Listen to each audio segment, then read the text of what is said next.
we really need to think about professional development sooner than later. Professional development and things like executive coaching, a lot of times have been thought of as their perks for later. You get those things when you're more seasoned. And I've been arguing that we actually need those things sooner to help mitigate some of these things that where a person might not know, being new to the workforce, being a Gen Zer, and just not had many opportunities to gain that knowledge otherwise. And so that's really the place where I think we need to start.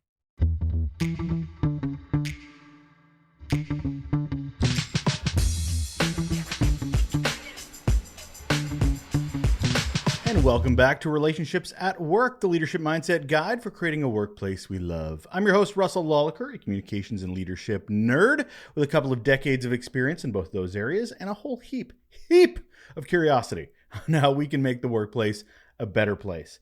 If you are a leader trying to understand and improve your impact on work culture and the employee experience, you're in the right place. I don't know how to work with Gen Z, or Gen Z for us Canadians.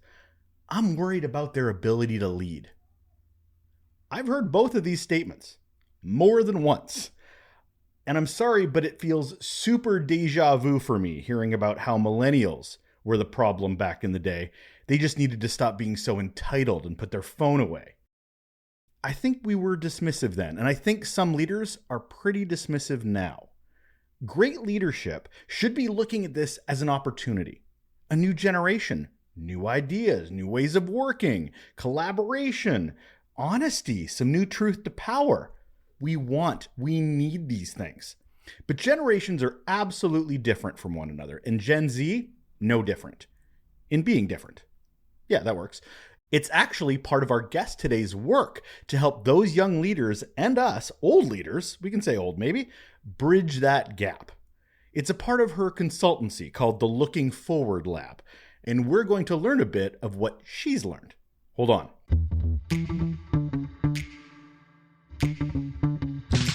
And on the show today, we have Tammy Dowley-Blackman, and here is why she is awesome. She is a national speaker and CEO for the Tammy Dowley-Blackman Group, LLC, which is a boutique consulting firm helping organizations in their communications, organizational leadership development, talent acquisition, and more. She's an expert leadership development coach through the Brand Leadership Institute and a former adjunct professor teaching nonprofit management and fundraising. And she is here. Hello, Tammy. Oh, good to meet you, Russell. Thank you for having me. I'm excited to talk about, leadership from looking at the Gen Z lens. But I have to start the first question, which I ask all of my guests, Tammy, which is, what's your best or worst employee experience? Oh, hands down, my best experience was just out of college. I just recently graduated from Oberlin College. I moved to New York to start work at Brooklyn Academy of Music, also referred to as BAM. It is the oldest performing arts institution in the country. I am not a performing artist. I don't know how to play an instrument, but I love the arts and it has been transformative. I say it was the most transformative experience in my professional life. One, because I ended up with two just incredibly talented supervisors, and I split my time between them. The first person was a nationally recognized leader, and particularly in dance. And now she was being asked to lead what's called the Next Wave Festival, which is still going on. And just learned so much from her. Name is Liz Thompson, in being just a visionary. This woman could think about new ways of doing things, bringing people together. She was willing to take chances on new programming and also wanted us to make community development a central part of our work. And then I split my time and went to Mickey Shepard, who was developing a brand new program at BAM called 651 Arts, which still exists. And I literally was employee number 2, and it was incredible. And Mickey was interesting in that she brought you along into every piece of the work from the very minute you walked in the door. So for her, and this is where that lesson about Gen Z and the work I do in Gen Z is so important, she did not see age. She did not see that you were just recently graduated from college. What she saw was talent. And what she saw as her role was to nurture talent. And so she was just so generous in the way in which she too was a visionary, much like Liz Thompson. But she also saw her being a visionary as, what am I doing today to bring other people along, the kinds of questions, and just not only an acceptance of who you are, where you are in your career, but a mandate that you were going to do big things and you were going to be a contributor. And she made space for you. She was just incredibly generous in that way and is still a mentor to this day. Hands down, best experience. Thank you for sharing that. I love those stories. And it's funny that we look back on that time. I'm considering it's probably more than 5 or 10 years ago, guessing. But needless to say, we're pulling those things going, I haven't had a leader like that since, or I haven't had an experience like that since. What would you say was some of maybe the number one thing that you wish from that experience had been carried through your leadership experience up until today? Like, what is something that you're like, I wish more leaders were this based on that? I wish more leaders understood their generosity matters, their generosity in being open and sharing the table, inviting you to be at the table, inviting you to learn. That's what Mickey Shepard was so amazing at, is that again, she knew that everyone was going to bring something extraordinary and had an expectation that you would bring something extraordinary. And that's what I think leaders really have to remember. And particularly in managing Gen Z, there's so many ways in which Gen Z may not know all of the things that we know because they have not done as much work experience. We know that this is the generation that comes with the least amount of professional work experience, certainly not for all, but for many. And so I think when we are thinking about how we bring them and how we not only think about their place in the workforce, but how we also onboard them into the workforce, into our workplace, that generosity, making that be what leads you will also lead them. And that does not lessen your expectation that they come prepared or lessen your expectation that they work professionally, does not lessen your expectations of any kind.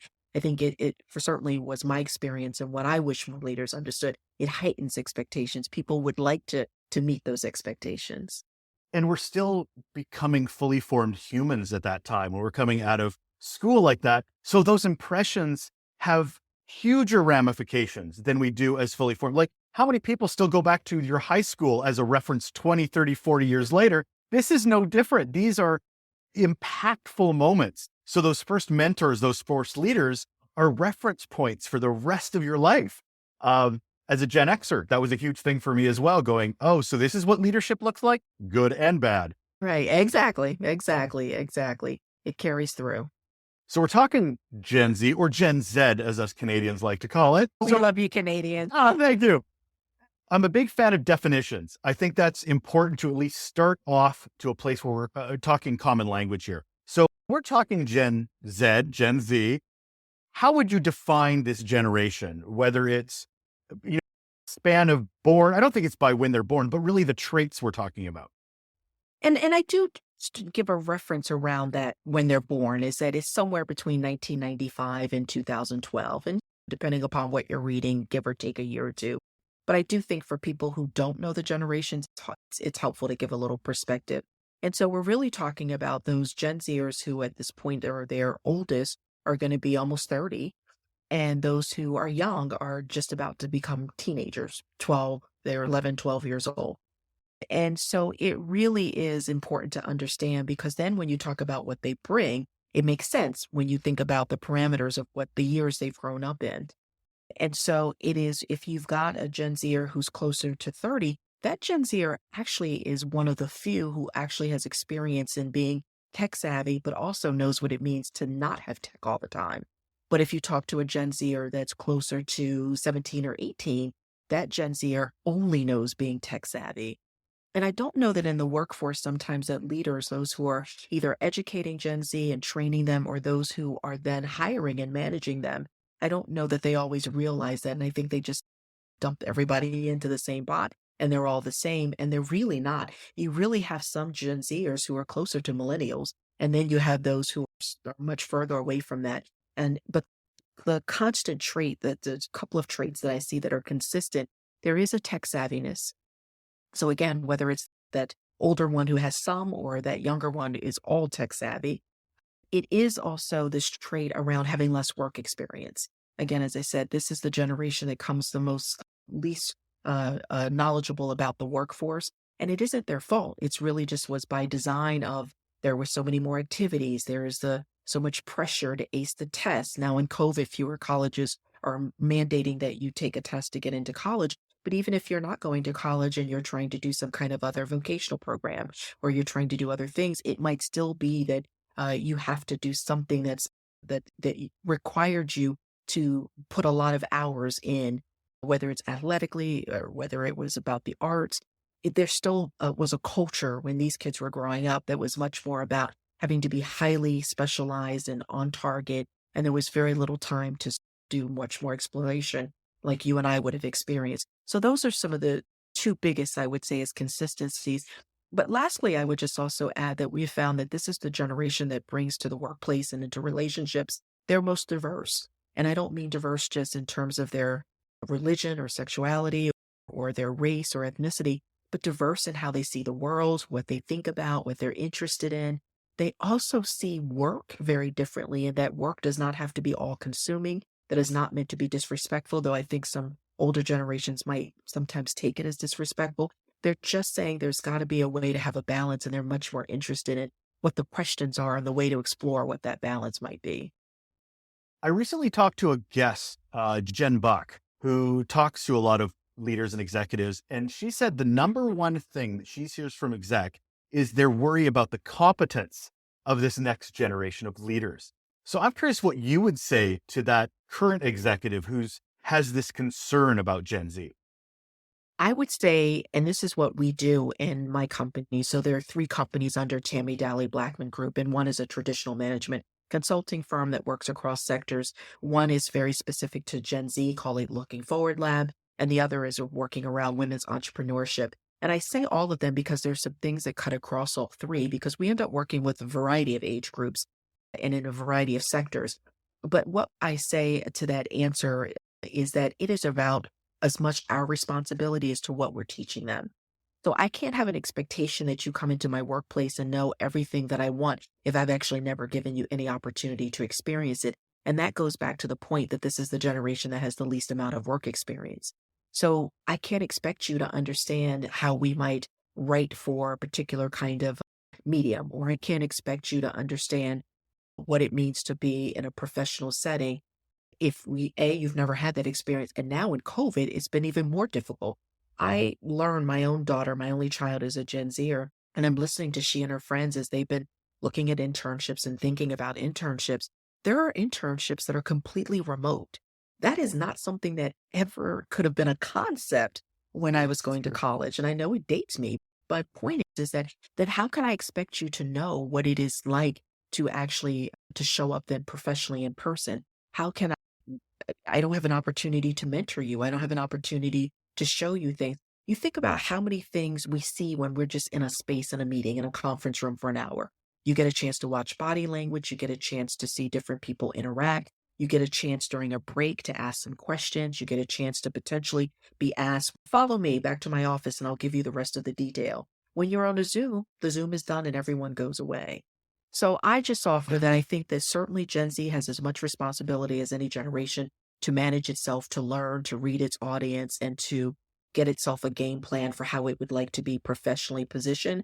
But I also believe there's work for us to do as we welcome and enter them into the workforce to better prepare them in ways that they may not have had an opportunity and may not have had an opportunity regardless of economic status, regardless of where you went to school, college, or didn't attend college. It is just by virtue of the nature of what work looks like and how we're interfacing that is so different. So I think we have things to offer that we should offer. And I want to touch on that learning and that development that we as organizations, well, we have a responsibility. There's a position we have to take. So what would you like to see from traditional leadership programs or support in any way that you'd like to see organizations maybe change to better embrace Gen Z as they're entering this workforce, especially not having that experience? Yeah, so some of it is what we've tried to design and to deliver. We've been asked to do it is really rethinking professional development. And I've said this many times before. Professional development, like much in our world, everything's changed. And again, this isn't just about what age you are, what country you live in, what kind of work, what sector. It's just a lot of changes here. And one of these is how we think about professional development or even how we think about onboarding new people. So in some of the organizations and clients we've been working with across corporate, government, nonprofit, and philanthropic, we've been really asking them to think about what onboarding looks like and what's the results you want. And then we work our way back to then everything all the way to how we should onboard differently. And in part of that onboarding, I've said things like we really need to think about professional development sooner than later. Professional development and things like executive coaching, a lot of times have been thought of is as their perks for later. You get those things when you're more seasoned. And I've been arguing that we actually need those things sooner to help mitigate some of these things that where a person might not know, being new to the workforce, being a Gen Zer, and just not had many opportunities to gain that knowledge otherwise. And so that's really the place where I think we need to start. I also think the way in which we also make assignments around work and who's doing the work, having the ability to be able to do that work in concert with someone who's a bit more established, and not just those who supervise you, actually creating work groups that are mixed ability, mixed across the organization or company in terms of department, your interests, your work style. We all have something to learn. And so we've also been developing not only employee resource groups, which if that idea has been around for a long time, but actually work groups, working groups in an organization where they're coming together to do work, pull things apart, design, innovate. And that's something that's been really interesting watching. Again, you've got a Gen Zer there, but someone who's got 20 plus years, and they're coming together, not because I'm supervising you, but because we're here learning together. We're here trying to figure out this problem together. And that's been empowering for everyone. And it takes the pressure off too. You mentioned onboarding, and I love the idea of onboarding be better, be more intention filled. The problem is it tends to end there in a lot of organizations. It's we onboarded you. We're not talking to you again until you leave. Like there's very little understanding of the employee journey, where we're supposed to get into stay interviews and exit interviews, or I like to call them thrive interviews, because truthfully, we don't want people just to stay. We want them to actually grow and nurture. So looking at it from a Gen Z lens, I'm going to throw it in there when I can. How would you look at it for them around keeping them and retention wise? Because as you say, Gen Z looks at work not as I'm going to be here for 300 years. I'm going to be here till I don't want to be here anymore. How does an organization approach that? So there are two ways, and we actually were working through this with a client recently in that I said, let's be honest, and that some people don't want to stay and shouldn't. So let's actually talk about that forthright up front. And let's actually do that. So I'll give you a great example. In this particular organization, what they couldn't figure out is there was a friction that was occurring once someone hit a 3-year mark in their organization, and if they weren't a senior leader. And to the CEO's credit, this person really wanted to understand it and really wanted to invest time to figure it out because they weren't sure, is this a leadership style issue? Is this a department issue? Is it that these team members aren't enjoying the work? Do they not feel equipped and we should give them some different training? Was really open to what it might be. We go in, we work through it, we figure it out. And there was actually 2 things I came out with and identify for them. One is this idea of professional development sooner, because it was waiting until people were much further down the road. It felt like it was holding something back. And this, to your point, people want to thrive. They want to do their best work. So why wouldn't we resource that to some degree? Even in an economical way, we can do programming that's good, solid professional development that you can cover many people in the organization, and it doesn't have to just be one-on-one. So we introduced that idea. But the second idea I introduced and was a little startling was I said, and you actually need to have a conversation at a year 2 as to really an open, honest conversation if the person wants and should stay.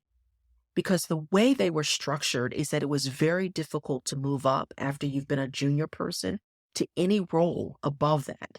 Not because it was keeping out or didn't appreciate or didn't want to retain. It literally just was the structure. And so if in fact someone wanted to move, then you needed to be thinking about what did that move look like and to help them craft that role. But it wasn't going to be for everyone. Some people might say, no, I'm good. I'm going to actually exit and go off to graduate school, or I've got some new opportunities I might want to try. But by never asking the question, it made people feel uncomfortable and they didn't know what to do. And they were feeling the hesitancy and feeling some of the tension around, where do I go here? But nobody was having the conversation.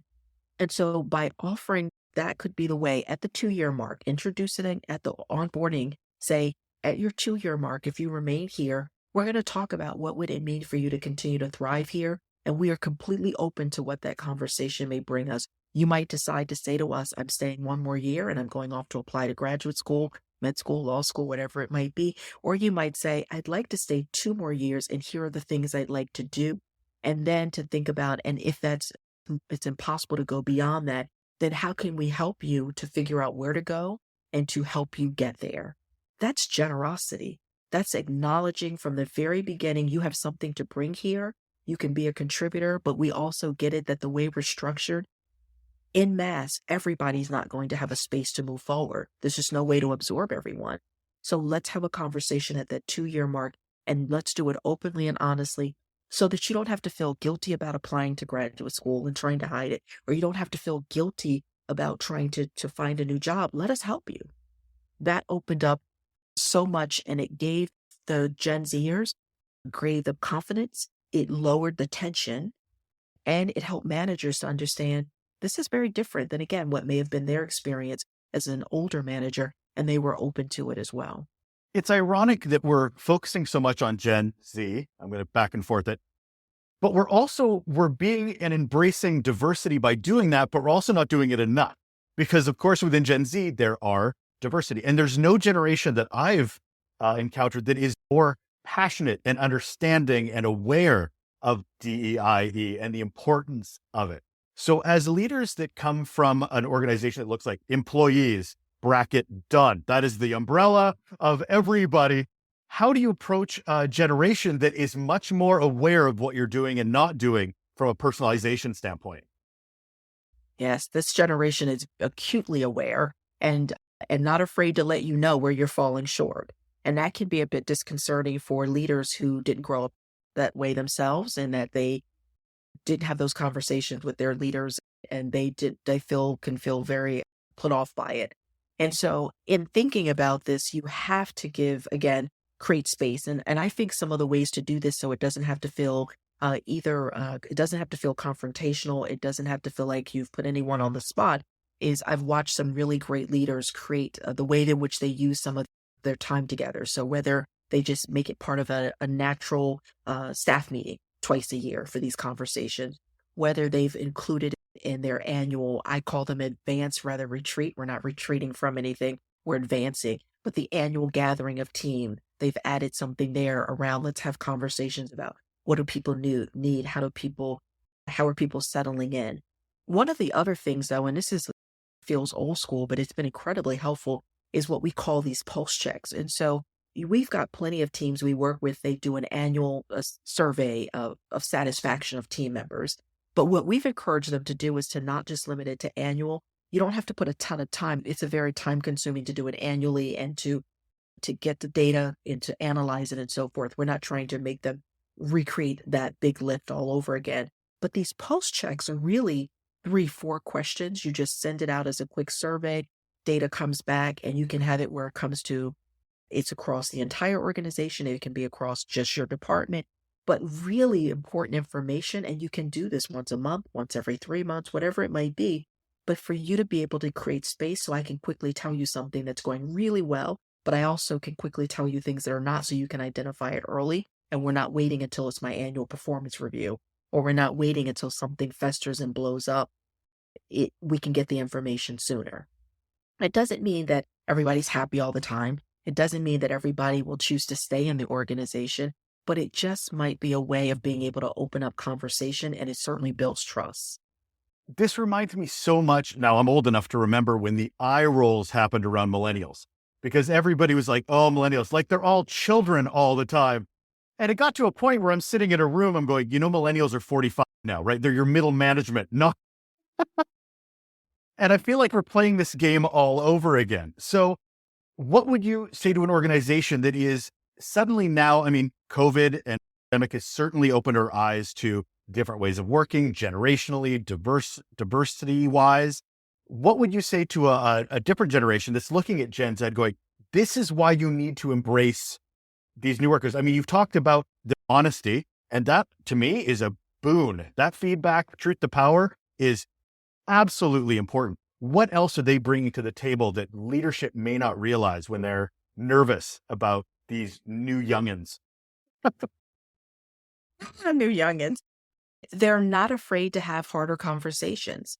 And so they have been some of the leading voices around some of these hard conversations around race. They're not around ethnicity, around what people are experiencing, around how politics are entering our workforce. And this is not about always, again, about confrontation. They're just not afraid to have the conversations because they are having them together themselves, Gen Zer to Gen Zer, and they want there to be an opportunity for more space. The other thing that I think is really important is to understand that they are also less inhibited around talking about wellness, for example, their mental health. They're less inhibited in hearing your personal story. They're less inhibited around hearing that you failed something and you're trying to now figure out how to do it differently.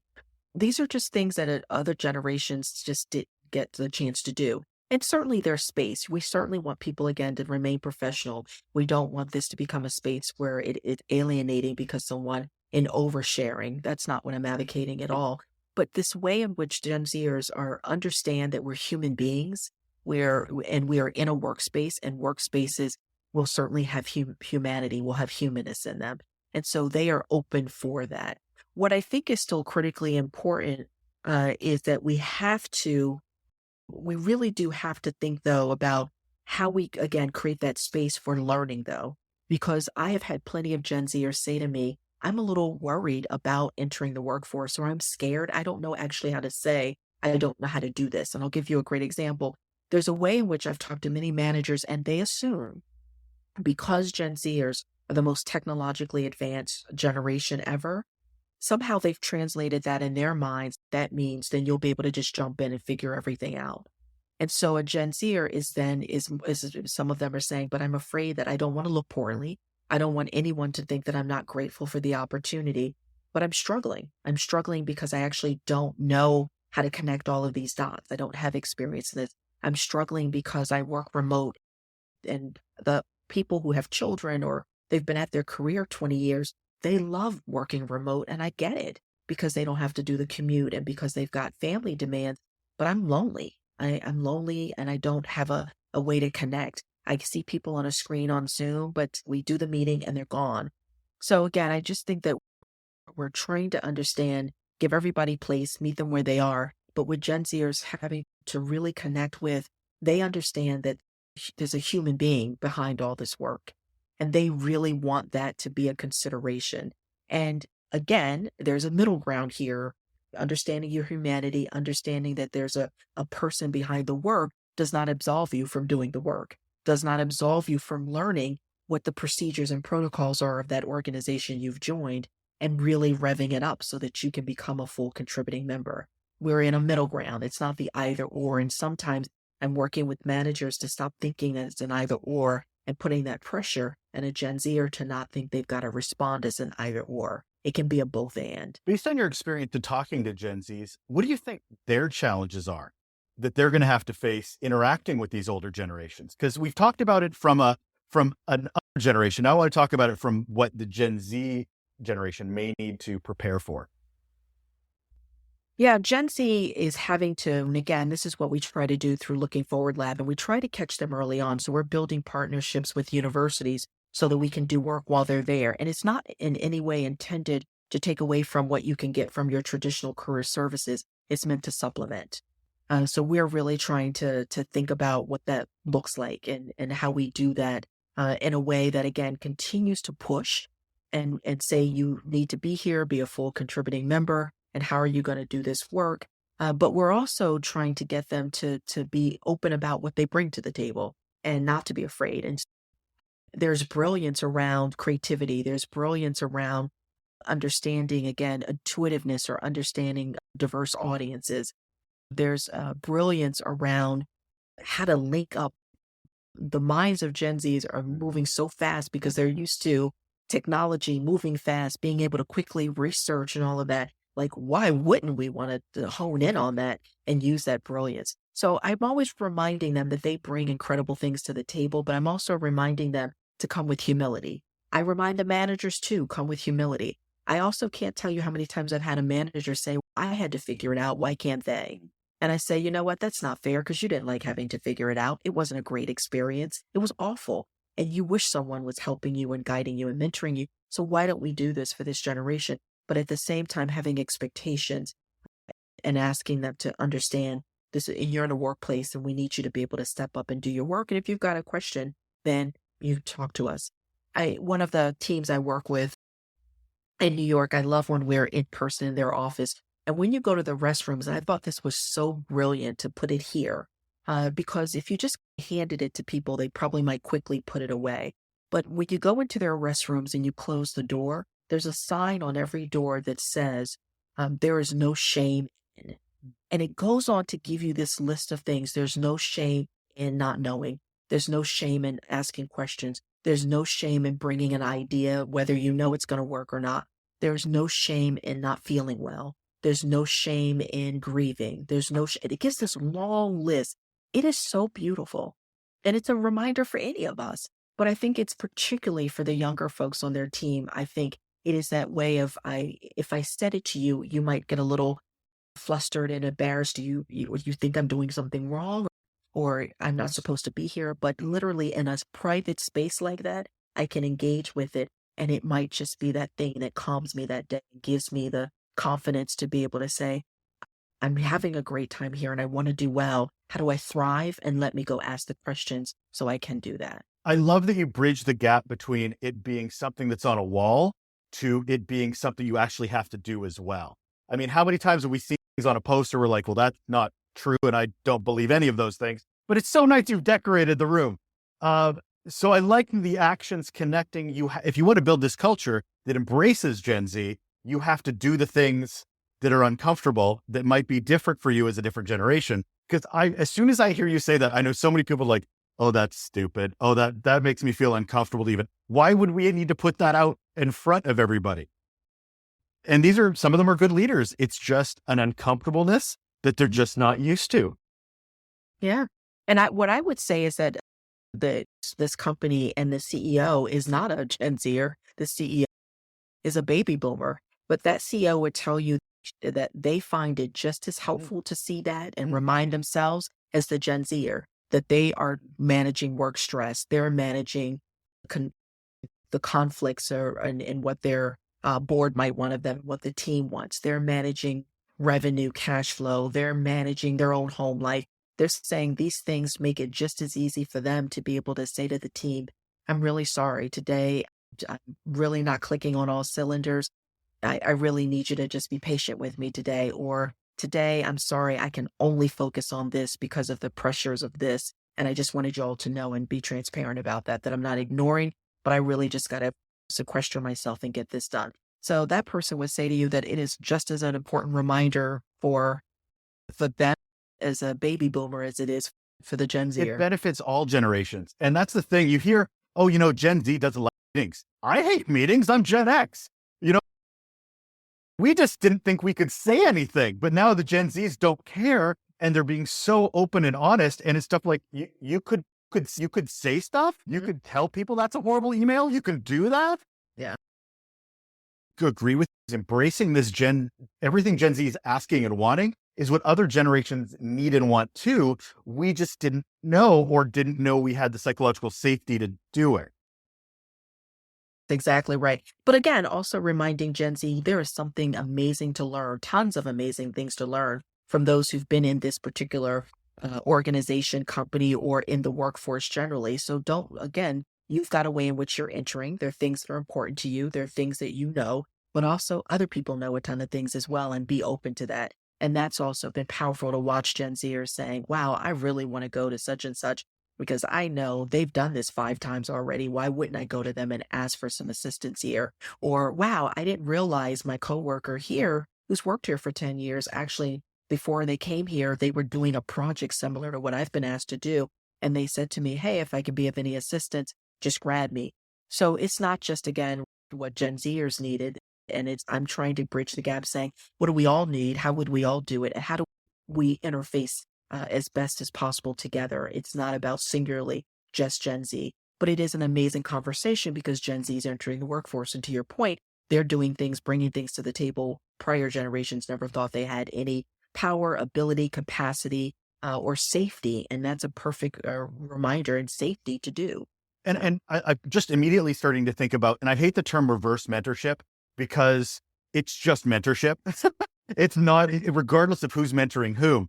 And I love the idea of generationally, somebody that's a boomer or a Gen X that has a lot more back and forth with somebody that's a millennial or a Gen Z to learn in both directions about how we could be better approaching the workspace and culture, as opposed to going, we're an ERG that's just boomers. We're an ERG that's just Gen Z.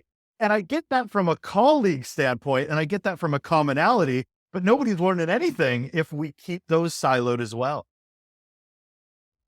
Yeah, no, that's not going to help any of us. And I think that you've got more people than not. I feel very fortunate, the leaders I get to work with, who, even if they have some discomfort, even if they're not quite sure what the answer is, I really appreciate that they're willing to open the door for exploration to figure it out. And they are there for it, for whoever comes to that table to help figure it out.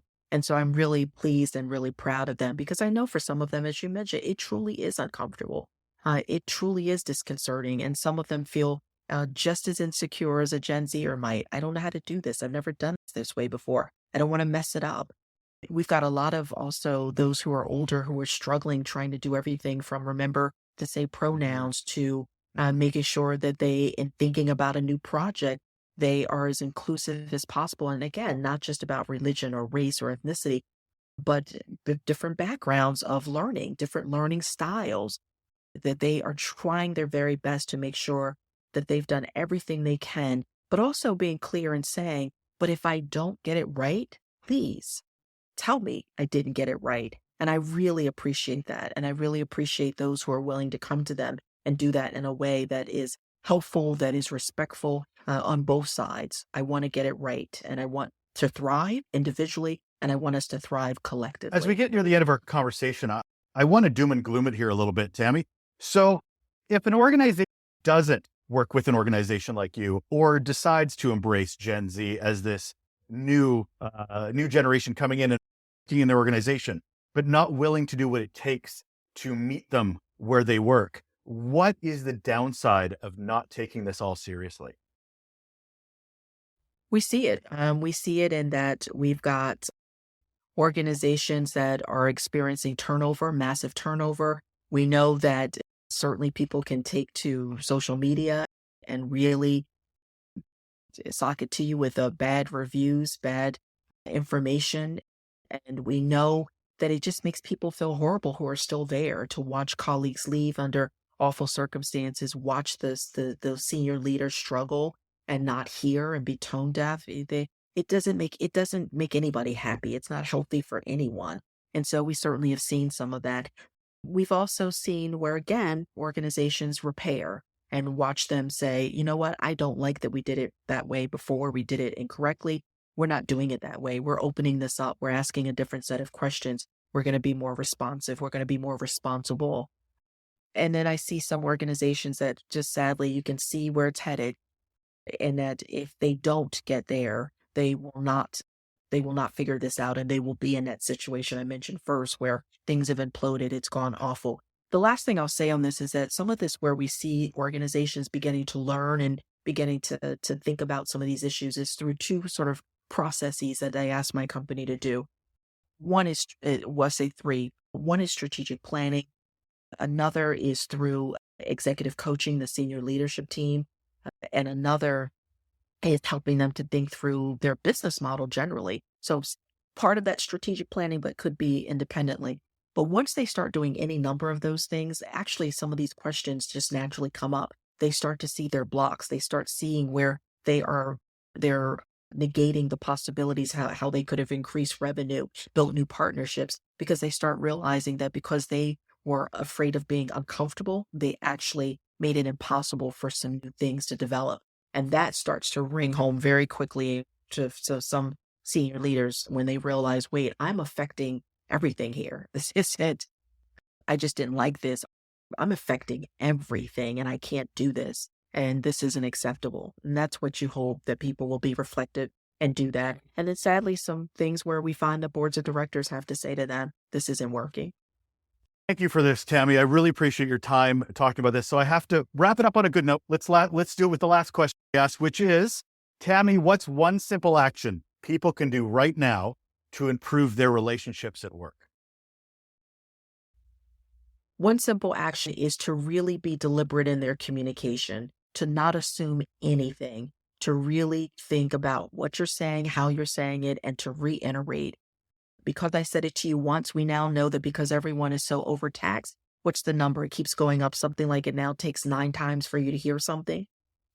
I may not have heard that you asked me to give you that information. I'm not trying to sabotage you. I'm not trying to hurt the project. I'm not trying to be disrespectful. I truly may not have heard that you asked me for that, or I was so busy trying to get 3 other things done, I just forgot about it. And that's true of anyone. They are senior leader or someone who's a junior member of that team. And in that, I would just tag it to and being generous. You'll never lose being generous. You just can't. That is Tammy Dowley-Blackman. She's a national speaker, an expert leadership development coach, and the CEO for Tammy Dowley-Blackman Group, which includes the Looking Forward Lab, helping young adults to find their leadership path. Thank you so much, Tammy. Thanks, Russell. Real pleasure. Thank you so much. That's it. That's all. That's another episode done of Relationships at Work, the Leadership Mindset Guide to Creating a Workplace We Love. I'm your host, Russel Lolliker. Thank you, as always, for spending some time with me and prioritizing your leadership, your employee engagement, really improving the soft skills that we continually need to learn about and improve on. If you have a moment, I'm going to stop right there for a second and just be a little about me for a moment and ask a favor. If you have some time, on Spotify and on the Apple Podcast app, you can actually go in and leave a rating and a review. 5 stars, that'd be grand. About your experience listening to the podcast, how you found it valuable. Yeah, it helps the show grow. It helps us get our name out there. That's how the algorithms work. So really appreciate you taking that time. And now I will leave you to enjoy the rest of your day or evening. You take care of yourself.